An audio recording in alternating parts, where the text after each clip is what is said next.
Editorial 75 सबक series में आज हम लोग सेट 9 और 10 को कवर करेंगे और इससे पहले का सेट हम लोग कवर कर चुके हैं। तो पहला क्वेश्चन है, निम्नलिखित में से कौन सा युग्म साधारण टॉर्च सेल के टर्मिनल बनाने में प्रयोग किया जाता है? इनका प्रयोग किया जाता है, जिंक और कार्बन का प्रयोग किया जाता है। नेक्स्ट है, निम्नलिखित में से कौन सा एक प्रक्रम प्रकाश संश्लेषण में सम्मिलित है? तो कौन सा प्रक्रम प्रकाश संश्लेषण में सम्मिलित है? यह है प्राप्त ऊर्जा स्थिति ऊर्जा में परिवर्तित होती है और संचित हो जाती है। ये डी हो जाएगा उत्तर। नेक्स्ट देखते हैं, लंबी कूद लगाने वाला कूदने से पहले क्यों दौड़ता है? तो वो कूदने से पहले क्यों दौड़ता है? क्योंकि उसे संवेग उपलब्ध होती है दौड़ने से। फिर सोडियम हाइड्रोक्साइड का उपयोग किया जाता है। सोडियम हाइड्रोक्साइड का उपयोग किसमें किया जाता है? साबुन के निर्माण में सोडियम हाइड्रोक्साइड का प्रयोग किया जाता है। फिर न्यूक्लिक अम्ल में निम्नलिखित में से कौन सा पदार्थ नहीं पाया जाता है? तो न्यूक्लिक अम्ल में ग्वानिडीन नहीं पाया जाता है, बाकी साइटोसिन, थायमिन, एडेनिन पाया जाता है। फिर शल्य क्रिया में पट्टियों के रूप में किसका प्रयोग किया जाता है? किसका प्रयोग किया जाता है? यह है कैल्शियम सल्फेट का। फिर नौशादर और नमक के मिश्रण से नौशादर को कैसे अलग करते हैं? कैसे अलग करते हैं? ऊर्ध्वपातन द्वारा अलग करते हैं। नेक्स्ट, निम्नलिखित में से कौन सा एक प्रकाश संश्लेषी वर्णक नहीं है? कौन नहीं है? एंथोसायनिन नहीं है, बाकी क्लोरोफिल, कैरोटीनॉइड, हाइकोब्लिन, ये प्रकाश संश्लेषी वर्णक है। नेक्स्ट है, निम्नलिखित में से कौन जीवाणु भोजी को सही रूप में संदर्भित करता है? तो कौन? जीवाणु को संक्रमित करने वाले विषाणु, ये जो कि जीवाणु भोजी कहलाते हैं। नेक्स्ट है, निम्नलिखित में से कौन सा कोशिका श्वसन क्रिया से संबंधित है? तो मिटोकॉन्ड्रिया श्वसन क्रिया से संबंधित है। नेक्स्ट है, मानव शरीर में श्वेत रुधिर कोशिकाओं तथा लाल रुधिर कोशिकाओं का अनुपात, मतलब WBC और RBC का जो अनुपात होता है वो क्या होता है? वो 1:600 होता है। एक जो होता है वो WBC, 600 होता है RBC। नेक्स्ट जो है कि मिलान करना है, ऑर्निथोलॉजी, ये है जो है कि पक्षियों का अध्ययन है। फिर ऑस्टियोलॉजी हड्डी का अध्ययन है। फिर लेपिडेटोलॉजी ये तितली का अध्ययन है। फिर माइकोलॉजी कवक का अध्ययन है। फिर मानव शरीर में ग्लूकोलिपिड्स ग्लाइकोलिपिड्स कहाँ पाए जाते हैं? तो ये पाए जाते हैं कोशिका झिल्ली में। नेक्स्ट देखते हैं, नेक्स्ट निम्नलिखित में से कौन सा हार्मोन जो है कि जानवरों में नहीं पाया जाता है? तो कौन सा हार्मोन जानवरों में नहीं पाया जाता है? ऑक्सिन, ये जानवरों में नहीं पाया जाता। नेक्स्ट, डीएनए में कौन सी शर्करा पाई जाती है? तो डीएनए में जो शर्करा पाई जाती है उसे हम लोग क्या कहते हैं? पेंटोज। डीएनए में कौन सी शर्करा पाई जाती है? पेंटोज। निम्नलिखित में से कौन सा आरंभिक जैन साहित्य का भाग नहीं है? कौन आरंभिक जैन साहित्य का भाग नहीं है? थिरीगाथा। नेक्स्ट है, निम्नलिखित में से किसने सर्वप्रथम दक्षिण में अपनी सत्ता स्थापना की थी? दक्षिण में अपनी सत्ता की स्थापना किन्होंने की थी? सातवाहनों ने। नेक्स्ट, प्राचीन भारत के निम्नलिखित ग्रंथों में से किस ग्रंथ में पति द्वारा परित्यक्त पत्नी के लिए विवाह विच्छेद की अनुमति दी गई है? तो किसमें विवाह विच्छेद की अनुमति दी गई है? अर्थशास्त्र में विवाह विच्छेद की अनुमति दी गई है। नेक्स्ट, दीवान ए मखफी शीर्षक से कविताएं लिखी गई है। तो दीवान ए मखफी शीर्षक से कविताएं किनके द्वारा लिखी गई है? जेबुन निसा। नेक्स्ट, निम्नलिखित स्मारकों को उनसे संबंधित शासकों से सुमेलित करना है। दोहरा गुंबद, तो ये दोहरा गुंबद हो जाएगा सिकंदर लोदी का। फिर अष्टभुजीय मकबरा शेरशाह। फिर संत मेहराब मकबरा, ये हो जाएगा पलवल। फिर गोल गुंबद, ये मोहम्मद आदिल शाह। नेक्स्ट, किस युद्ध में मैसूर मराठा तथा हैदराबाद के निजाम द्वारा संयुक्त रूप से अंग्रेजों के विरुद्ध रहने का निर्णय किया गया? तो ये तृतीय आंग्ल मैसूर युद्ध में तीनों की संयुक्त सेना ने इसके अगेंस्ट भाग लिया था। नेक्स्ट है, शर्की वंश की किस राजा ने मैथिली भाषा के प्रसिद्ध कवि विद्यापति संरक्षण दिया था? किन्होंने संरक्षण दिया था? इब्राहिम शाह शर्की ने संरक्षण दिया था। नेक्स्ट, मुगल काल में निम्नलिखित में से किस एक पदाधिकारी का कार्य सेना को नदी पार करने के लिए पुलों और नावों की व्यवस्था करना था? तो किनका काम था? ये था मीर ए बहर का।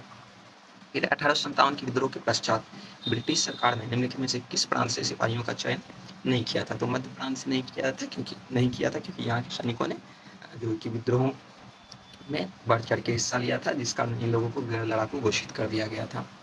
फिर महात्मा गांधी ने भूख हड़ताल की अपनी पद्धति का सर्वप्रथम प्रयोग कहाँ किया था? अहमदाबाद में किया था। फिर क्रांतिकारी गतिविधियों से जुड़े समाचार पत्रों के गलत युग्म का पहचान करना है। तो गलत युग्म पता करना है कौन सा है? ये संध्या जो समाचार पत्र है, इसके सत्येंद्र नाथ सान्याल नहीं है, इसके जो है कि संपादक कौन है? ब्रह्म बांधव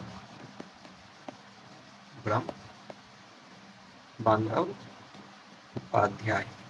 बाकी जमींदार, जफर अली खान, भवानी मंदिर, वरिंद्र कुमार घोष, हिंदुस्तान, तारक मेहता, ये तीनों सही है। आइए नेक्स्ट देखते हैं। नेक्स्ट है, निम्नलिखित में से किसने कहा भारत भारतीयों के लिए है? तो भारत भारतीयों के लिए है, ये किसने कहा? दयानंद सरस्वती ने। फिर निम्नलिखित में से किस ब्रिटिश प्रधानमंत्री द्वारा 8 नवंबर 1927 को सर जॉन सैमन की अध्यक्षता में एक संवैधानिक आयोग की नियुक्ति की घोषणा की गई थी? इनके द्वारा की गई थी स्टैनली बाल्डविन। तो आप लोग याद रखिए, स्टैनली बाल्डविन जो है, इनके द्वारा 8 नवंबर 1927 को सर जॉन सैमन की अध्यक्षता में एक संवैधानिक आयोग की नियुक्ति की घोषणा की गई थी। फिर 1858 के अधिनियम द्वारा भारत पर शासन किया जाना था, तो इनके द्वारा शासन किया गया ब्रिटिश कानून के नाम पे। फिर निम्नलिखित में से 1953 में भारत सरकार द्वारा गठित राज्य पुनर्गठन आयोग के सदस्य थे? तो इसमें जो है कि हृदयनाथ कुंजरू सदस्य थे, के एम पनिक्कर थे, फजल अली थे, तेज बहादुर सप्रू नहीं थे। नेक्स्ट है, आदिम निर्वाह कृषि के संदर्भ में कौन सा जोड़ा जो है कि सही है? तो ज़ूमिंग दक्षिण पूर्वी एशिया सही है, मिल्पा मैक्सिको सही है, लद्दाख श्रीलंका में नहीं है, लद्दाख जो है कि मलेशिया में है। कहाँ में है लद्दाख? मलेशिया में। फिर भारत की जनगणना 2011 के अनुसार देश में सर्वाधिक जनसंख्या वृद्धि दर, देश में सर्वाधिक जनसंख्या वृद्धि दर वाला जिला कौन सा है? तो कौन सा जिला है? ये है पुरंग कुमे। आप लोग कमेंट करके बताइए ये पुरंग कुमे किस राज्य का जिला है। फिर भारत की जनगणना 2011 के अनुसार सर्वाधिक लिंगानुपात वाला यूटी कौन सा है? केंद्र शासित प्रदेश कौन सा है? वो है पुडुचेरी। नेक्स्ट देखते हैं। नेक्स्ट है, भारत की जनगणना 2011 के अनुसार न्यूनतम साक्षरता प्रतिशत वाला केंद्र शासित प्रदेश निम्नलिखित में से कौन है? न्यूनतम केंद्र शासित प्रदेश कौन है? दादर नागर हवेली। नेक्स्ट देखते हैं। नेक्स्ट है, राज्यसभा के बारे में निम्नलिखित में से कौन सा कथन सही नहीं है? राज्यसभा एक अस्थायी निकाय है, सही है। यह 3 अप्रैल 1952 को पहली बार विधिवत गठित किया गया था, ये भी सही है। राज्यसभा के 12 सदस्यों को राष्ट्रपति द्वारा नामित किया जाता है, ये भी सही है। तो इसमें से इसके 1/3 सदस्य प्रत्येक वर्ष नहीं निर्वाचित होते हैं, सेवानिवृत्त नहीं होते हैं, 2 वर्ष पे होते हैं। फिर भारतीय संविधान द्वारा प्रदत्त निम्नलिखित में से कौन सा अधिकार गैर नागरिकों को भी उपलब्ध है? तो वो है संवैधानिक निराकरण का अधिकार। निम्नलिखित में से कौन सा कार्यपालिका का अंग है? तो कौन सा कार्यपालिका का अंग है? वो है उप निरीक्षक पुलिस। फिर भारत के संविधान द्वारा अवशिष्ट शक्तियों को केंद्र सरकार में निहित करने से क्या उद्घोषित होता है? क्या उद्घोषित होता है कि भारत अर्ध संघीय है, इसका तात्पर्य ये होता है। फिर जब कोई राज्य राष्ट्रपति के शासन के अंतर्गत होता है, तब उस राज्य का बजट कौन पारित करता है? तो उस राज्य का बजट जो है कि संसद पारित करता है। नेक्स्ट है, भारत में किसी केंद्र शासित प्रदेश का दैनिक कामकाज कौन देखता है? तो भारत किसी केंद्र शासित प्रदेश का दैनिक कामकाज जो है कि वो राज्यपाल देखता है। नेक्स्ट, बिंबावती देवी किस भारतीय नृत्य शैली के प्रतिपादक है? मणिपुरी। नेक्स्ट देखते हैं। नेक्स्ट, निम्नलिखित में से किस त्योहार को विजय उत्सव के नाम से जाना जाता है? तो कुंती मेला को जो है कि विजय उत्सव के नाम से जाना जाता है। फिर IBM 360 कंप्यूटर किस पीढ़ी का कंप्यूटर है? ये तृतीय पीढ़ी का कंप्यूटर है IBM 360। नेक्स्ट, निम्नलिखित में से किसी तिब्बती नववर्ष के रूप में जाना जाता है? तो लोसर को जो है कि तिब्बती नववर्ष के रूप में जाना जाता है। नेक्स्ट, निम्नलिखित में से क्या सार्वजनिक वस्तुओं की श्रेणी में नहीं आता है? तो खाद्य वस्तुएं जो है वो सार्वजनिक वस्तुओं की श्रेणी में नहीं आता है। नेक्स्ट है, युवा संगम पोर्टल को किस मंत्रालय द्वारा जारी किया गया था? तो इसे जो है कि शिक्षा मंत्रालय के द्वारा युवा संगम पोर्टल को जारी किया गया था। कौन से मंत्रालय के द्वारा? शिक्षा मंत्रालय के द्वारा। नेक्स्ट है, MK गांधी के अनुसार अस्पृश्यों का सामाजिक आर्थिक सुधार संपन्न किया जा सकता है। तो कैसे किया जा सकता है? उनके लिए कुटीर उद्योग स्थापित करके जो है कि सामाजिक आर्थिक सुधार किया जा सकता है। फिर कौन सा ऐसा कर है जो केंद्रीय सरकार द्वारा लगाया जाता है, लेकिन उससे प्राप्त आय को केंद्र और राज्य में विभाजित कर दिया जाता है? तो ये कौन सा शुल्क होता है? केंद्रीय उत्पाद शुल्क होता है। फिर निम्नलिखित में से कौन सा भारत का विश्व स्तर पर स्वीकृत राष्ट्रीय हॉटस्पॉट नहीं है? तो ये गारो हिल्स नहीं है। नेक्स्ट, निम्नलिखित में से कौन सा सबसे स्थिर पारिस्थितिकी तंत्र है? तो सबसे स्थिर पारिस्थितिकी तंत्र जो होता है वो होता है समुद्री पारिस्थितिक तंत्र। आइए सेट 10 देखते हैं। सेट 10 है, व्यायाम के दौरान मानव शरीर में पसीना आना निम्नलिखित में से किसी जो है कि प्रक्रिया को इंगित करता है? तो किसे इंगित करता है? होम्योस्टेसिस को इंगित करता है। शीत कोष्ठ भंडारित फल अधिक समय तक चलते हैं। क्यों चलते हैं? क्योंकि इनकी श्वसन दर घटा दी जाती है। नेक्स्ट है, कुछ समुद्री जंतु एवं कीट अंधेरे में अपना शरीर से प्रकाश उत्पन्न करते हैं। इस परिघटना को क्या कहते हैं? बायोलुमिनेसेंस कहते हैं इस घटना को। ठीक है, बेसल कन्वेंशन के बारे में। बेसल कन्वेंशन कब हुआ था? 1992 में हुआ था। रॉटरडैम कन्वेंशन 2004 में। स्टॉकहोम मई 2004 में।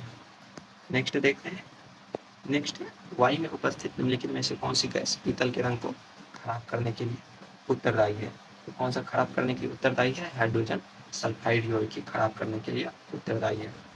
नेक्स्ट है, निम्नलिखित में से कौन सा तत्व परमाणु ईंधन की श्रेणी में नहीं आता है? तो कौन परमाणु ईंधन की श्रेणी में नहीं आता है? कैडमियम नहीं आता है। नेक्स्ट है, जल के किस अवस्था का तापक्रम सर्वाधिक होगा? तो ये वाष्प का तापक्रम सर्वाधिक होगा। किस विटामिन का निर्माण हमारे शरीर में नहीं होता है? विटामिन ए का निर्माण हमारे शरीर में नहीं होता है। फिर एफ्ला नामक विष किस जीवाणु से बनता है? तो एफ्ला नामक जो विष होता है ये बनता है कवक से। नेक्स्ट देखते हैं। नेक्स्ट है, एक व्यक्ति में तंत्रिका कोशिकाओं की लंबाई कितनी होती है? तो ये होती है 100 सेंटीमीटर। नेक्स्ट है, निम्नलिखित में से कौन सा स्तनधारी वर्ग के अंतर्गत नहीं आता है? तो छिपकली जो है कि ये सरीसृप, छिपकली सरीसृप वर्ग के अंतर्गत आता है। नेक्स्ट है, निम्नलिखित में से कौन सी हड्डी हथेली में पाई जाती है? तो हड्डी हथेली में जो पाई जाती है वह मेटाकार्पस। नेक्स्ट है, कार्बोहाइड्रेट, प्रोटीन तथा वसा का पूर्ण पाचन कहाँ होता है? इनका पूर्ण पाचन जो होता है छोटी आंत में। नेक्स्ट है, निम्नलिखित में से कौन सा विस्फोटक नहीं है?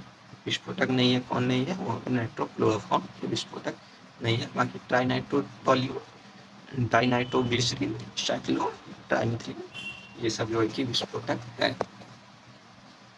नेक्स्ट है, निम्नलिखित में से कौन सा कोशिका का निर्जीव भाग है? तो कोशिका जो है कि ये कोशिका का निर्जीव भाग होता है। नेक्स्ट है, भारतीय गणतंत्र ने निम्नलिखित में से कौन सा प्रतीक मौर्य राजवंश से अपनाया है?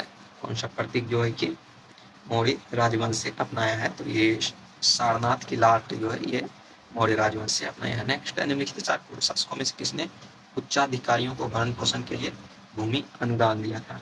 तो किन्होंने अधिकार दिया था? ये हर्षवर्धन ने दिया था। फिर मौर्य काल में प्रचलित विनिमय माध्यम कौन सा है? मौर्य काल में प्रचलित विनिमय माध्यम जो है वो है वन। फिर अरब यात्री अल मसूदी ने किस शासक के शासनकाल में भारत की यात्रा की थी? तो ये है महिपाल प्रथम, इसके शासनकाल में भारत की यात्रा की थी। नेक्स्ट है, पालों और प्रतिहारों के प्रशासन के संदर्भ में उपरिका शब्द का क्या अर्थ होता है? तो उपरिका जो होता है ये भुक्ति या प्रांत का जो है कि प्रमुख होता है उपरिका। नेक्स्ट है, निम्नलिखित में से कौन सी राज्य कन्नौज के लिए त्रिपक्षीय संघर्ष में शामिल हुए थे? कौन हुए थे? पाल, प्रतिहार और राष्ट्रकूट शामिल हुए थे। फिर कुतुब मीनार का निर्माण कब हुआ था? 1199 में हुआ था। फिरोज शाह तुगलक की मृत्यु 1388 में हुई थी। भारत में पुर्तगालियों का आगमन 1498 में हुआ। कृष्णदेव राय का शासनकाल ये 1529 में पड़ता है। नेक्स्ट देखते हैं। नेक्स्ट है, मध्यकालीन भारत के दौरान फनम शब्द का उल्लेख किसके लिए किया गया था? मध्यकालीन भारत में फनम जो होते थे वो सिक्के होते थे। नेक्स्ट है, लॉर्ड मेयो के बारे में निम्नलिखित कथन पे विचार करना है। लॉर्ड मेयो भारत के 5वें वायसराय थे, तो 5वें वायसराय लॉर्ड मेयो भारत के नहीं थे। नेक्स्ट है, भारत में प्रथम जनगणना लॉर्ड मेयो के शासनकाल में हुई थी, तो ये सही है। एक नंबर के गलत होते ही ये 3 स्टेट एलिमिनेट होती है, ना चौथा बच गया। 2, 3 और 4 देख लेते हैं क्या है। 8 फरवरी 1872 को पोर्ट ब्लेयर में हुई इनकी इन्हें डबलिन में दफनाया गया। फिर लॉर्ड मेयो 1869 से 1872 के बीच भारत के गवर्नर जनरल रहे थे, तो ये सही है। नेक्स्ट है, निम्नलिखित में से कौन सा नेता असहयोग आंदोलन से सहमत नहीं था? आंदोलन के कारण कांग्रेस छोड़ दिया। तो कौन सहमत नहीं थे? ये एनी बेसेंट, ये सहमत नहीं थे। नेक्स्ट है, सत्ता हस्तांतरण के समय निम्नलिखित राज्यों में से किसमें कांग्रेस दल का पूर्ण विकसित संगठन था? तो कौन सा पूर्ण विकसित संगठन था? किसमें कांग्रेस दल का पूर्ण विकसित संगठन था? मैसूर में था। पेशवाई को कब समाप्त किया गया था? 1818 में। भारत में भवन वास्तु पर स्पष्ट फ्रेंच प्रभाव कहाँ परीक्षित होता है? ये जो परीक्षित होता है वो है पुडुचेरी में, जो है कि भवन वास्तु पर स्पष्ट फ्रेंच प्रभाव जो है कि परीक्षित होता है। नेक्स्ट देखते हैं। नेक्स्ट है, भारत ने निम्न वायसराय में से किसके काल में Indian penal code, civil procedure code और क्रिमिनल प्रोसीजर कोड पारित किया था? ये कब पारित किया था? लॉर्ड कैनिंग के समय। फिर वो कौन सा कांग्रेस अध्यक्ष था जिसने क्रिप्स मिशन और लॉर्ड वेवर दोनों से बात की थी? तो वो थे अबुल कलाम आजाद। नेक्स्ट है हमारे सौरमंडल से संबंधित निम्नलिखित कथनों पर जो है कि विचार कीजिए। सप्तऋषि बिग बियर तारामंडल का हिस्सा है, सही। सप्तऋषि जो है कि उर्सा मेजर तारामंडल का हिस्सा है, ये भी सही है। नेक्स्ट है क्षुद्र ग्रह बेल्ट मंगल और पृथ्वी की कक्षा के मध्य में है, तो गलत। तो ये जो है कि बृहस्पति प्लस जो है कि मंगल के मध्य में क्षुद्र ग्रह पाए जाते हैं, तो ये आपका गलत हो जाएगा। 3 नंबर वाले सारे ऑप्शन गलत होंगे, तो आपका ये 1 और 2 सही हो जाएगा। सॉरी 1 2 ये 4 नंबर में है कि क्षुद्र ग्रह, सबसे बड़े क्षुद्र ग्रह सीधे हैं, तो 1 2 और 4 हो जाएगा सही उत्तर। नेक्स्ट है सियाचिन हिमनद कहाँ है? तो ये नुब्रा घाटी के उत्तर में है सियाचिन हिमनद। फिर पुराणों में किस नदी को मेकाल पर्वत की कन्या मेकुल सुत्ता कहा गया है? इन्हें मेकुल सुत्ता कहा गया है, वो नर्मदा को कहा गया है। भूमध्य रेखा निम्नलिखित में से किन देशों से होकर गुजरती है? तो भूमध्य रेखा किन से होकर गुजरती है? मालदीव, गेबोन, ब्राजील से होकर भूमध्य रेखा गुजरती है। तो नर्मदा को जो है कि मेकुल सुत्ता कहा गया है, किन्हें? नर्मदा को। फिर भारत के संविधान के अनुच्छेद 355 के संदर्भ में संघ का यह कर्तव्य है कि वह बाहरी आक्रमण और आंतरिक अशांति से राज्य की सुरक्षा करे, ये आर्टिकल 355 में है। नेक्स्ट देखते हैं। नेक्स्ट राज्यसभा के सभापति के रूप में उपराष्ट्रपति क्या नहीं करता है? तो ये राज्यसभा का 17 ऑप्शन नहीं करता है। आइए 37 नंबर देखते हैं। किसी संवैधानिक सरकार के 2 आधारभूत मूल्य तत्व क्या होते हैं? तो संवैधानिक सरकार के जो 2 मूल आधारभूत तत्व होते हैं वो होते हैं स्वतंत्रता और समानता। फिर निम्नलिखित में से किस गुण से यह निर्धारित होता है कि भारत का संविधान परिसंघीय है? तो वह केंद्र और राज्य के बीच शक्तियों का वितरण। नेक्स्ट राष्ट्रपति किसकी अनुशंसा पर लोकसभा भंग कर सकते हैं? तो ये केंद्रीय मंत्रिमंडल की अनुशंसा पर लोकसभा भंग करते हैं, ना कि प्रधानमंत्री। फिर लोकसभा के सचिवालय का नियंत्रण प्रत्यक्ष रूप से किसके अंतर में होता है? तो ये होता है लोकसभा अध्यक्ष के नियंत्रण में। नेक्स्ट निसार मिशन इसरो तथा किसके मध्य की संयुक्त परियोजना है? तो निसार जो है कि नासा और इसरो की जो है कि संयुक्त परियोजना है। फिर द गोल्डन ईयर्स पुस्तक के लेखक कौन है? तो उनके लेखक रस्किन बॉन्ड है। फिर उस्ताद आमिर खान किस घराने से संबंधित है? तो उस्ताद आमिर खान जो है कि वो है इंदौर, आमिर खान जो है कि इंदौर घराने से संबंधित है। फिर व्यवस्था विश्लेषण सिद्धांत को किसने प्रतिपादित किया था? तो व्यवस्था विश्लेषण सिद्धांत को डेविड स्टन ने प्रतिपादित किया था और आमिर खान इंदौर घराने से थे, तो याद रखिएगा। नेक्स्ट है टापू लोक नृत्य का संबंध किस राज्य से है? तो टापू लोक नृत्य का जो संबंध है वो है अरुणाचल प्रदेश से। फिर फल्गु नदी पर बने देश के सबसे लंबे डैम की कुल लंबाई 441 मीटर है। लंबाई कितनी है? 441 मीटर है। फिर निम्नलिखित में से कौन सा कारण ब्रिटिश शासन द्वारा भारतीय हस्तशिल्प उद्योगों के विनाश का परिणाम नहीं था? तो कौन सा नहीं था? आत्मनिर्भर ग्रामीण आर्थिक व्यवस्थाएं। संघीय बजट में राजकोषीय घाटे का क्या अर्थ होता है? तो बजट घाटे और आंतरिक तथा बाह्य ईंधन में निम्न वृद्धि का योग होता है। निम्नलिखित में से कौन सा जैव निम्नीकरणीय प्रदूषक नहीं है?